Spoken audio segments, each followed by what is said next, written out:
fait, tout a commencé avec une rencontre avec Coluche. Quand j'étais artiste, j'ai participé au premier Resto du Cœur.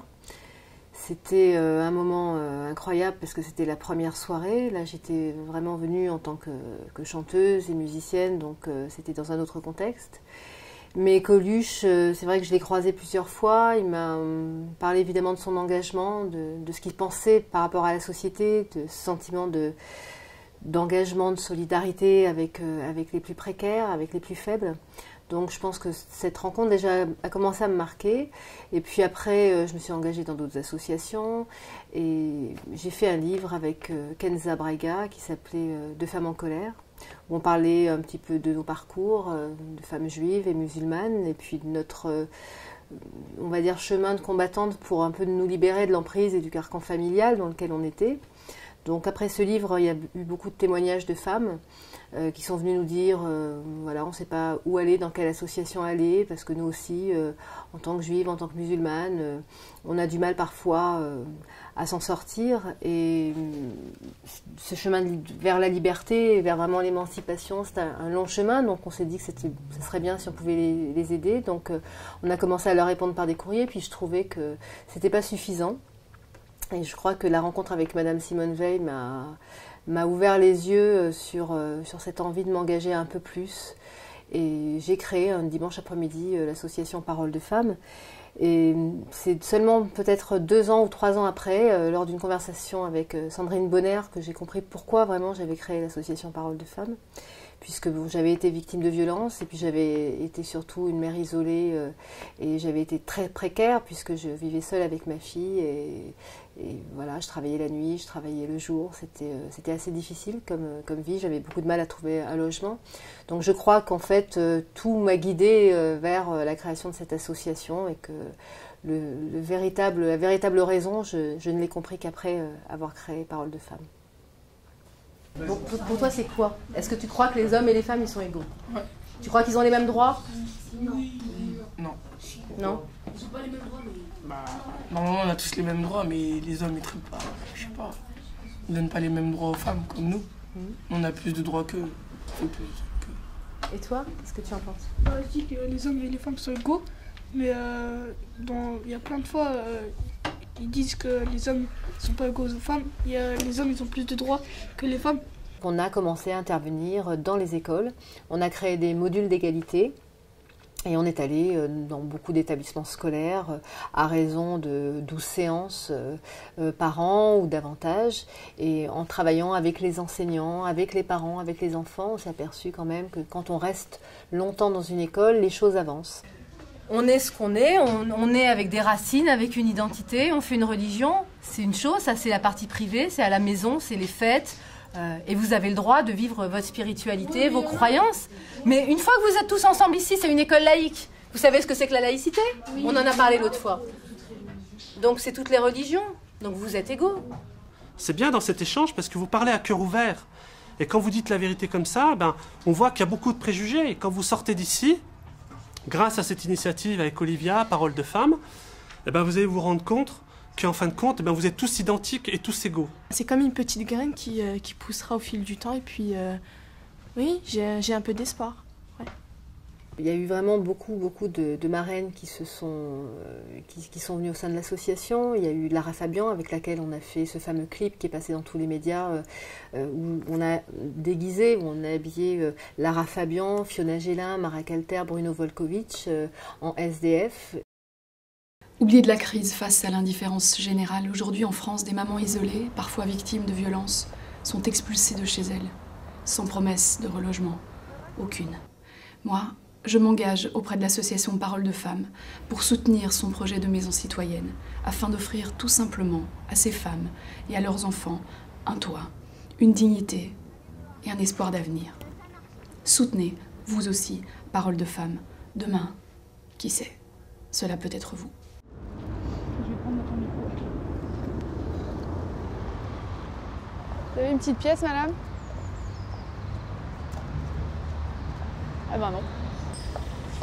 Une petite pièce, madame? Je suis allée avec eux dans la rue pour voir un petit peu comment réagissaient les gens, de voir des femmes dans la rue Et puis on s'est aperçu justement dans ce clip qu'il y avait une indifférence totale vis-à-vis des SDF. Après tout, qu'ils soient hommes ou femmes, ça ne changeait pas grand-chose, on ne les regardait pas. Il y avait juste le regard des enfants qui nous avait touchés. Et il y avait que les enfants qui se retournaient sur nous, mais les adultes avaient oublié de regarder la misère parce qu'ils la voyaient peut-être un peu trop, parce qu'ils n'avaient pas envie de la regarder. Donc ce clip a été vraiment un moment très important et Lara Fabian a été une merveilleuse marraine. Bah, sourire, c'est déjà pas si mal. Mademoiselle, une petite pièce.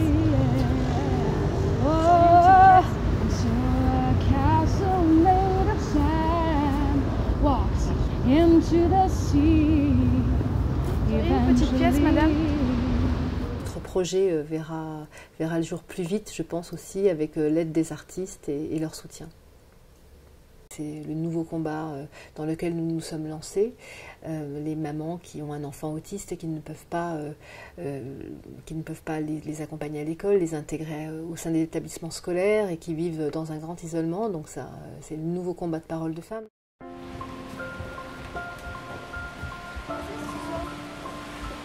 Non, pas toi. Quoi? Pas moi?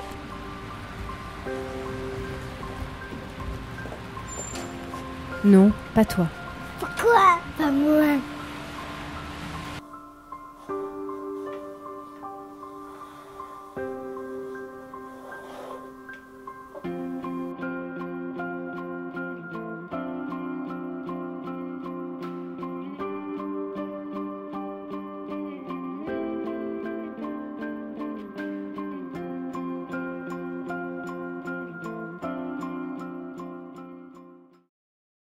On a commencé en fait à parler de l'autisme avec Sandrine Bonner, qui avait fait un documentaire formidable sur sa sœur. Donc on a commencé avec elle, en parlant de ses mamans, de ces jeunes femmes qui étaient handicapées, qui étaient autistes, qu'on n'intégrait pas dans la société, qu'on cachait dans des hôpitaux de jour, dans des IME. Donc on a commencé à parler de tout ça avec elle.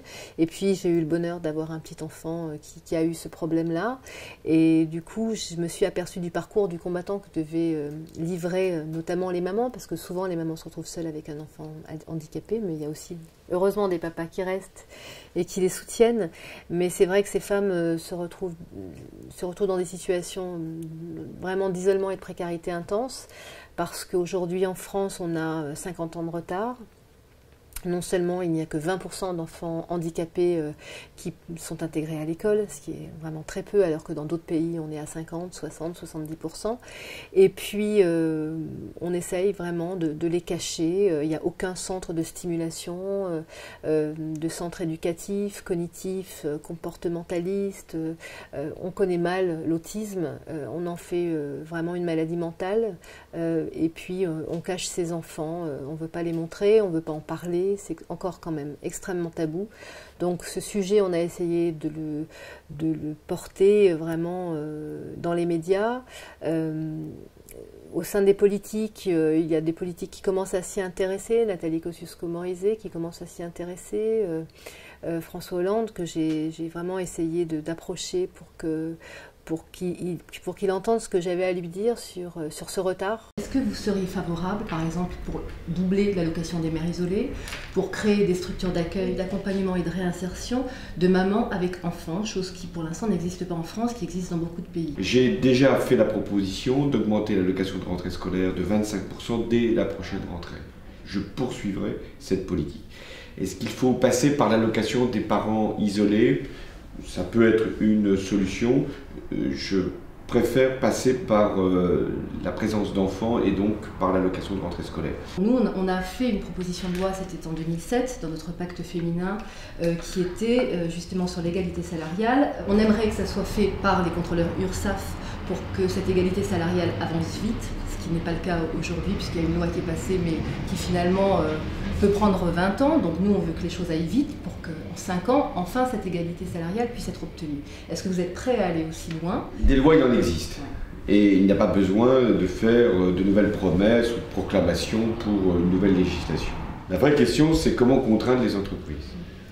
Donc j'ai fait la proposition qu'il fallait respecter un délai, disons 1 an, nous le ferons avec bien sûr les partenaires sociaux. Les grandes entreprises, plus de 500 salariés, auraient donc 1 an pour se mettre en conformité avec la loi. Au terme de ce délai, les entreprises qui n'auraient pas sous contrôle effectivement des partenaires sociaux et des URSSAF comme modalité de recouvrement, mais on peut avoir plusieurs façons de contrôler. Les entreprises qui ne respecteraient donc pas l'égalité à partir du même diplôme, du même poste, de la même qualification, des mêmes horaires, eh bien, ces entreprises perdraient le bénéfice des exonérations de cotisations sociales. On espère évidemment que le gouvernement actuel essaiera de faire rentrer ses enfants à l'école, parce que moi, mon rêve, c'est d'avoir une école pour tous, une école où tout le monde est mélangé. Les autistes peuvent le faire, les autistes ont des compétences, ils peuvent apprendre, il faut les prendre très tôt, il faut savoir les diagnostiquer très tôt pour pouvoir les intégrer. Demain, ça sera des citoyens, et qu'est-ce qu'on va en faire? On va les mettre dans des hôpitaux de jour, dans des IME. Donc on se bat évidemment là aujourd'hui contre un amendement 274 de la loi Peillon qui viserait justement à faire reculer la loi de 2005 qui obligeait l'État à faire rentrer ses enfants à l'école, à leur offrir une éducation. Donc voilà, c'est notre nouveau combat. C'est un combat qui va, à mon avis, durer encore quelques années parce que ce combat est à bout et la France a été condamnée déjà 4 fois. On a fait appel évidemment à la danseuse par exemple Marie-Claude Pietragala, à la créatrice Chantal Thomas, à Josiane Balasco qui a été une marraine formidable pour les femmes précaires, pour justement l'hébergement, parce que ça c'est un sujet évidemment qui lui tient à cœur. Sylvie Testu est venue aussi à une de nos soirées, Anna Mouglalis, Emmanuelle Béard avec laquelle aussi on a fait un spot contre les violences faites aux femmes. C'est dimanche. Marc est venu à l'anniversaire de sa voisine Françoise qui fête ses 43 ans. Françoise est une mère isolée qui élève sa fille de 11 ans. Elle est fière de son boulot de secrétaire et de sa petite maison qu'elle loue en banlieue. Françoise est heureuse, entourée de sa fille et de ses amis. Elle jette un dernier regard dans sa glace et se remet du rouge à lèvres. Elle prend la pose pour la photo. Sa fille lui amène fièrement le gâteau d'anniversaire qu'elle a fait toute seule. Françoise souffle ses bougies, tout le monde l'applaudit. Marc immortalise l'instant. Le champagne coule à flot. Elle lève son verre et trinque à son avenir.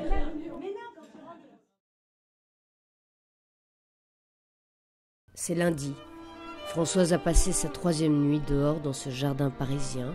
Au chômage depuis 1 an, elle a été expulsée de sa maison et séparée de sa fille qui vit dans un foyer. Françoise est devenue, comme on les appelle, une sans domicile fixe. Marc bouscule une femme avec son caddie. Françoise reconnaît son ancien voisin, Marc, et n'ose rien lui dire. Marc la regarde et croit la reconnaître. Il lit sa détresse, mais Marc détourne les yeux, un peu gêné, et s'éloigne sans se douter que Françoise mourra dans la rue dans 30 jours à peine, après avoir été violée. Comme Françoise, des centaines de femmes meurent sous les coups de la précarité. Parce qu'une femme dans la rue est une femme en sursis, construisons ensemble des maisons citoyennes afin que la rue ne soit pas leur dernière issue. Moi, je m'engage auprès de l'association Parole de Femmes pour soutenir ce projet de maison citoyenne afin d'offrir tout simplement à ces femmes et à leurs enfants un toit, une dignité et un espoir d'avenir. Soutenez-vous aussi Parole de Femmes.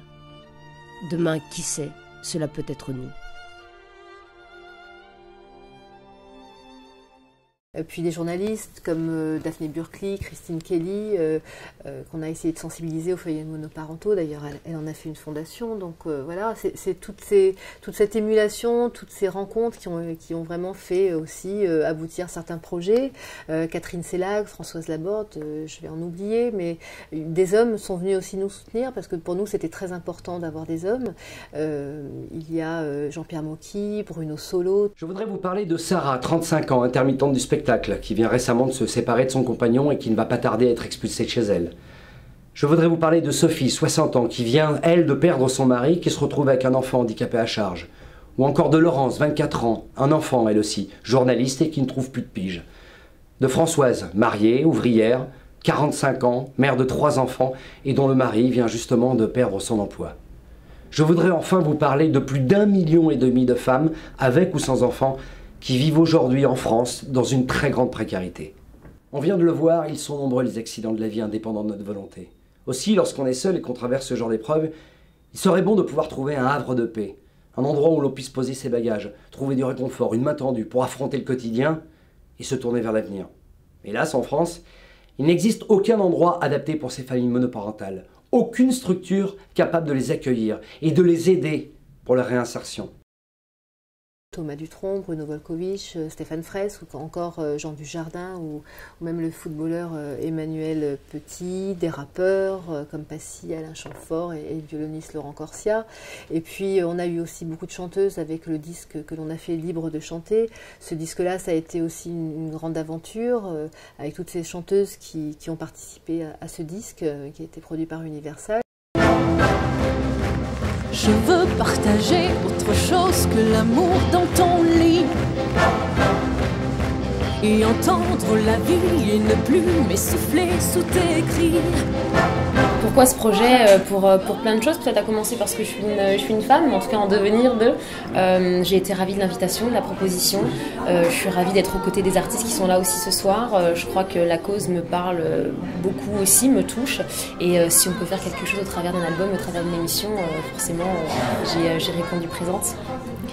J'ai refusé mourir d'amour enchaîné.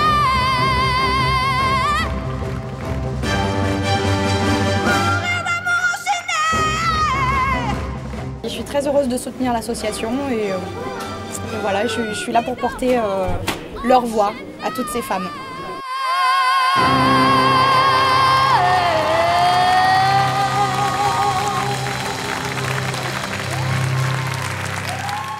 J'ai trouvé que c'était bien pour une femme de se mobiliser pour d'autres femmes et ça ne m'était encore jamais arrivé et de pouvoir comme ça leur offrir la possibilité d'avoir des maisons d'accueil et tout ça, j'ai trouvé que c'était génial. Donc voilà, j'ai décidé d'adhérer à ce projet et en même temps de faire ce disque pour eux.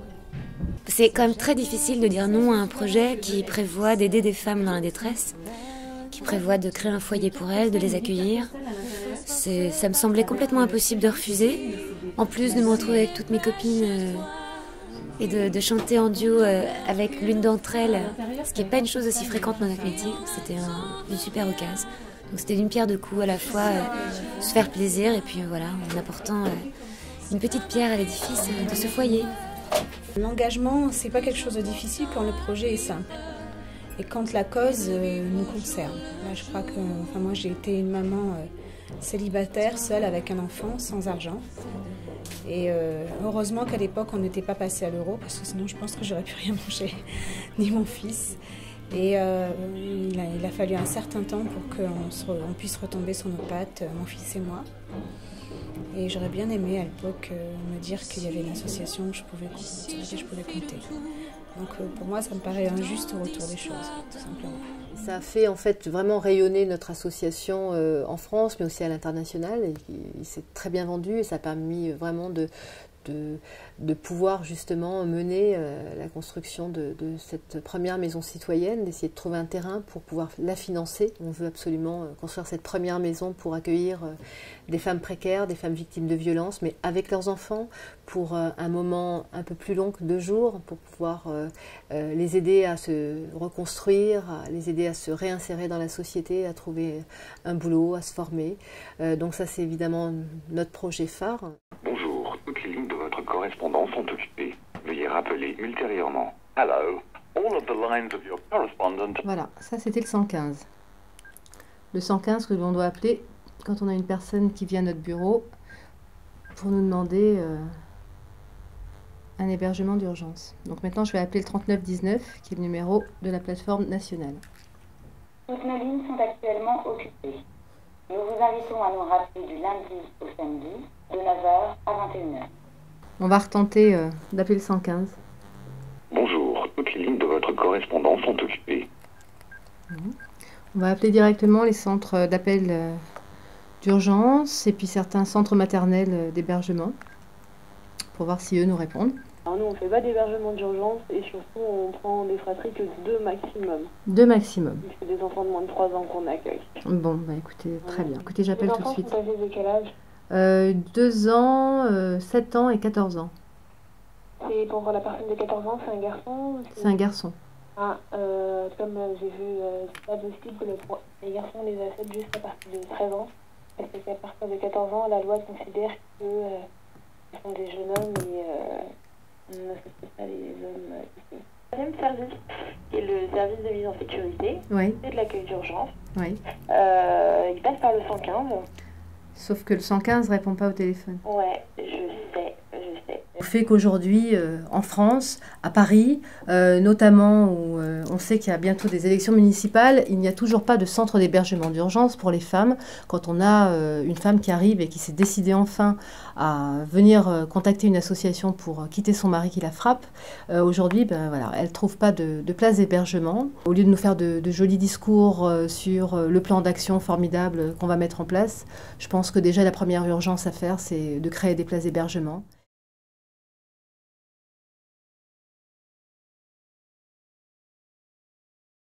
On a rencontré pas mal aussi de femmes politiques israéliennes comme Tzipi Livni qui est venue en France et avec lesquelles on a parlé d'antisémitisme, de laïcité, du sort des femmes juives orthodoxes, parce que c'est vrai aussi que Parole de Femmes a beaucoup milité par rapport au statut des femmes dans les religions, dans toutes les religions. J'ai écrit un livre là-dessus qui s'appelle Dieu, la République, la femme et le bon Dieu, qui est un ouvrage qui parle justement du statut des femmes dans les religions. Donc c'est aussi un sujet qui nous a intéressés. On a organisé des débats autour de ça à l'Assemblée nationale, au Sénat, parce que ça aussi, ça fait partie des combats de Parole de Femmes. En fait, il n'y a pas un combat qui ne fait pas partie de ce qu'on peut faire. On peut tout faire à partir du moment où ça a un rapport avec les femmes, mais c'était très important pour nous de traiter de tous les sujets. On n'a pas de sujet tabou, on n'a pas de sujet interdit, et ce qu'on veut, c'est justement qu'il n'y ait plus de tabou sur aucun sujet qui concerne les femmes. Alors, on est une association évidemment apolitique, enfin on essaye en tout cas d'être le plus équilibré possible. Les gens de l'association ont des sensibilités politiques vraiment très diverses. Il y a des écologistes, il y a des gens qui ont parfois milité pour l'UMP, il y a des gens qui ont milité pour le PS, on a des gens du Front de gauche, on a vraiment... et puis des gens qui s'en foutent, qui n'ont pas d'idée politique particulière. Donc on a, je pense, vraiment une grande palette de couleurs politiques au sein de l'association. Donc on a toujours essayé d'avoir un discours équilibré. Même si on est apolitique, on a besoin des politiques pour faire avancer nos projets, on a besoin d'eux pour faire avancer nos idées, pour faire voter des lois, pour obtenir des terrains, pour construire des foyers d'urgence. Donc on a besoin d'eux, donc on est quand même obligé d'avoir des relations avec eux. On a eu la chance, c'est vrai, d'avoir Nicolas Sarkozy qui est venu à notre premier événement, emmenant les futurs ministres de ce gouvernement, Rachida Dati, Chantal Joanneau et d'autres. Qu'on soit finalement de gauche ou de droite, peu importe, on est quand même toujours dans l'opposition, parce que finalement on a toujours des combats à faire avancer, on n'est jamais d'accord obligatoirement, parce qu'on est impatient, on a envie que les combats avancent vite, donc on est parfois tellement impatient qu'on essaye de les faire bouger un petit peu plus. On a eu la chance d'être soutenu dans certains combats, en tout cas. Yves Calvi nous a donné la chance de nous exprimer. Jean-Jacques Bourdin est toujours formidable quand on a un coup de gueule à lancer, il nous laisse son antenne sur RMC. Il y a eu les grandes gueules dont j'ai fait partie, où j'ai pu vraiment aussi exprimer et parler de tous ces combats que je menais. Mais il y a, je pense aussi, un homme particulièrement que j'aimerais remercier, c'est Michel Drucker, qui nous a laissé vraiment la parole deux fois, une fois avec Ramayad, et puis avec Monica Bellucci. C'est vraiment quelqu'un qui se contente pas d'être journaliste, de vous écouter. Et voilà, c'est quelqu'un qui vous aide, c'est quelqu'un qui est très sensible et qui essaie vraiment de vous mettre à l'aise et qui a une bienveillance incroyable et qui essaye de faire avancer vraiment votre combat. Voilà, donc j'ai vraiment une pensée particulière pour Michel Drucker, parce que c'est vraiment un homme incroyable qui porte vraiment, je trouve, la parole des associations et qui nous laisse nous exprimer, même si des fois on veut pousser des coups de gueule sur les hommes politiques de droite comme de gauche. C'est le seul qui nous laisse cette liberté totale. Maintenant, Bourdin le fait aussi, bien sûr, et puis Yves Calvi également. On n'a jamais été tellement censuré là-dessus. Maintenant, c'est vrai qu'il y a des combats qui sont moins bien relayés par une certaine presse, les combats notamment sur l'autisme. C'est vrai qu'on a l'impression qu'il faut faire quand même de l'extraordinaire, et en effet qu'il faut peut-être se foutre à poil pour se retrouver dans les médias aujourd'hui, ce qui est dommageable, parce qu'on pense que En tout cas, nous, on ne porte pas une idéologie, on ne veut pas ni être des radicalistes féministes, ni des grandes idéologues. On veut juste faire changer le quotidien des femmes. Et pour moi, je pense que quand même les mots et les paroles des femmes sont suffisantes pour ouvrir les portes. Et on n'a pas besoin ni de montrer ses seins, ni de faire des actions incroyables pour se faire entendre.